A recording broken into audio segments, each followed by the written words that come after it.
తూర్పుగోదావరి జిల్లా రాజమండ్రి కల్తీపాల ఘటనలో నలుగురు మృతి చెందడంపై విచారం వ్యక్తం చేశారు ఎమ్మెల్యే ఆదిరెడ్డి శ్రీనివాస్. ఆసుపత్రిలో బాధిత కుటుంబాలను కూటమి నాయకులతో కలిసి పరామర్శించారు. అనంతరం చౌడేశ్వరం నగరంలో పర్యటించారు. బాధిత కుటుంబాలకు కూటమి ప్రభుత్వం ఆదుకుందని చెప్పారు.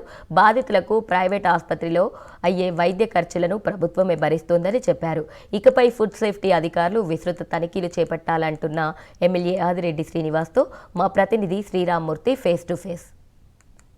కలవరం కొనసాగుతోంది. ఏదైతే కలుషిత పాలు తాగి అనారోగ్యం పాలై కిడ్నీ సంబంధిత వ్యాధితో బాధపడుతున్నారో వాళ్ళందరూ పరిస్థితుల్లో చాలామంది పరిస్థితి ఆందోళనకరంగా ఉంది.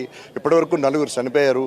మరింత పరిస్థితి ఆందోళనకరంగా ఉండడంతో ఎట్లా ఉంటుందో కూడా ఇక్కడ స్థానికులు భయం ఆందోళన మొన్న పరిస్థితి అయితే ఇక్కడ ప్రైవేట్ ఆసుపత్రిలో చికిత్స పొందుతున్న ఎవరైతే బాధితుల్ని రాజమండ్రి సిటీ ఎమ్మెల్యే ఆదిరెడ్డి శ్రీనివాస్, ఇతర జిల్లా టీడీపీ అధ్యక్షులు బొడ్డు వెంకటేశ్వరరావుతో పాటు జనసేన నాయకులు అందరూ, కూటమి నాయకులు అందరూ కూడా పరామర్శించారు.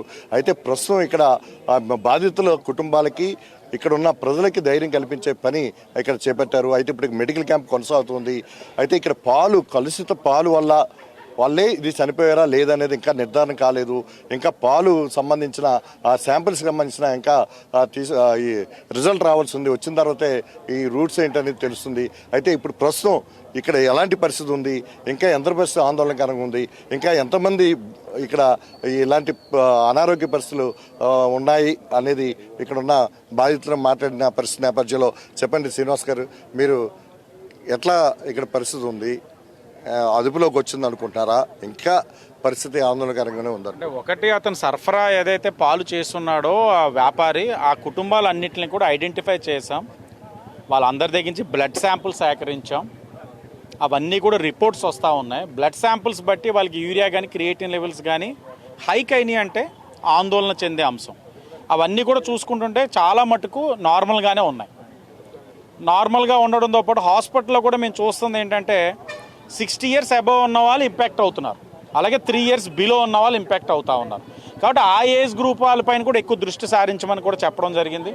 గడిచిన 24 గంటలు కూటమి ప్రభుత్వం ఒక చిత్తశుద్ధి ఏ విధంగా ఉన్నదన్నదానికి ఈ వ్యవహారమే నిదర్శనం. మొత్తం యంత్రాంగం, మెడికల్ టీం మొత్తం రోడ్డు మీద ఉంది. 14 టీమ్స్ కింద ఏర్పరచుకున్నారు.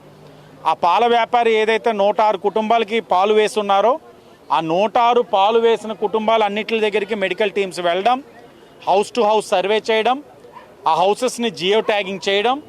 జియో ట్యాగింగ్ ద్వారా వాళ్ళకి రేపు అన్న రోజున ఏదైనా హెల్త్ డిటరేట్ అయితే తక్షణమే మనకి రిపోర్ట్ వచ్చే విధంగా కూడా చూసుకున్నాం. ఏఎన్ఎంస్ని డెసిగ్నేట్ చేసాం. వాళ్ళకి సంబంధించిన అర్బన్ హెల్త్ సెంటర్స్ నుంచి కావాల్సిన మెడికల్ అసిస్టెన్స్ అంతా కూడా ఇస్తూ ఉన్నాం. Medical camps పెట్టున్నాం.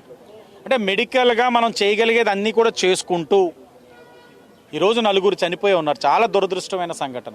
ఒక ప్రైవేట్ వ్యాపారి, ఒక ప్రైవేట్ పాల వ్యాపారి, అతను ప్రాథమికంగా అది అని అర్థమవుతా ఉంది. అతని యొక్క వ్యాపార ఆశతో అవ్వనివ్వండి, దురుద్దేశంతో కానివ్వండి.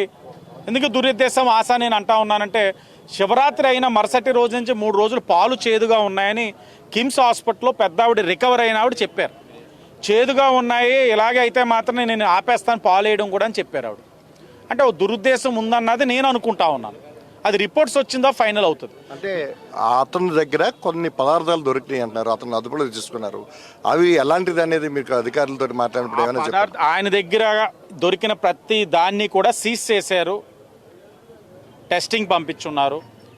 అతనికి పాలు సరఫరా చేసిన వారు ఎవరైతే ఆ కోరుకొండ మండలం ఉందో వారి దగ్గర నుంచి కూడా రా మెటీరియల్స్ అన్ని సీజ్ చేశారు, శాంపిల్స్ తీసుకున్నారు, అవి టెస్టింగ్ పంపించారు. ఇవన్నీ ఒక లాజికల్ కంక్లూజన్, రిపోర్ట్స్ అన్నీ వచ్చిన తర్వాత మనం ఒక లాజికల్ కంక్లూజన్కి వచ్చి ఓహో ఇది కారణం, కాబట్టి దీనివల్ల ఇది ఇబ్బంది అయింది. ఇది సేవించిన వాళ్ళు కూడా రేపు భవిష్యత్తులో వారు ఆరోగ్యపరంగా ఏ విధమైన ఇబ్బందులు కలగకుండా కూటమి ప్రభుత్వం ఆరోగ్యపరంగా తీసుకోవాల్సిన జాగ్రత్తలు కూడా తీసుకుంటూ చనిపోయిన వారికి మా ప్రగాఢమైన సానుభూతి తెలియజేస్తూ గౌరవ ముఖ్యమంత్రి గారు చలించి and time to time review చేస్తూ ఉన్నారు. ఆ చనిపోయిన కుటుంబానికి 10 లక్షల ఎక్స్గ్రేషియా అనౌన్స్ చేయడంతో పాటు ఇది ఒక ప్రైవేటు వ్యాపారవేత్త చేసిన తప్పిదం. గవర్నమెంట్ బాధ్యత తీసుకుంది.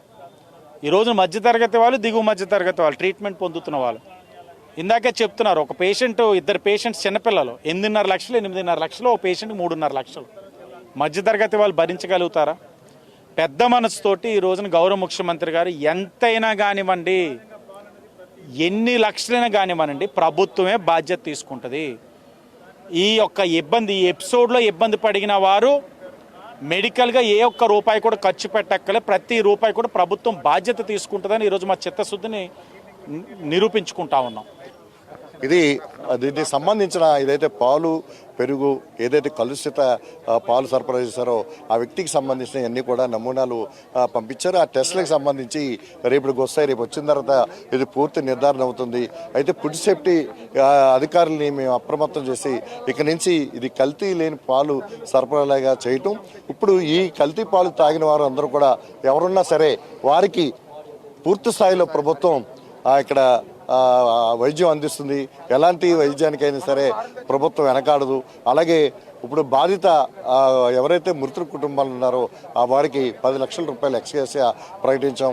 అయితే 24 గంటలు కూడా ఈ ఘటన బయటకు వచ్చిన తర్వాత మొత్తం యంత్రాంగం అంతా కూడా ఉండి ఇక్కడ పర్యవేక్షణ చేస్తూ ఈ ప్రజారోగ్యం ముఖ్యంగా భావించి ఇప్పుడు ఇక్కడ మెడికల్ క్యాంప్ నిర్వహిస్తూ ఇంకా ఈ పాలు తాగి వాళ్ళ ఇళ్ళకి వచ్చి పాలు అది టీ కానీ కాఫీ కానీ తాగి వెళ్ళి ఇబ్బందులు పడుతున్న వారిని కూడా గుర్తించి వారికి కూడా ట్రీట్మెంట్ చేయించే పరిస్థితిని కూడా ఇక్కడ చూస్తున్నాం. దానికి సంబంధించి సర్వే కూడా కొనసాగుతుంది అని చెప్పేసి ఎమ్మెల్యే ఆదిరెడ్డి శ్రీనివాస్ చెప్తున్నారు.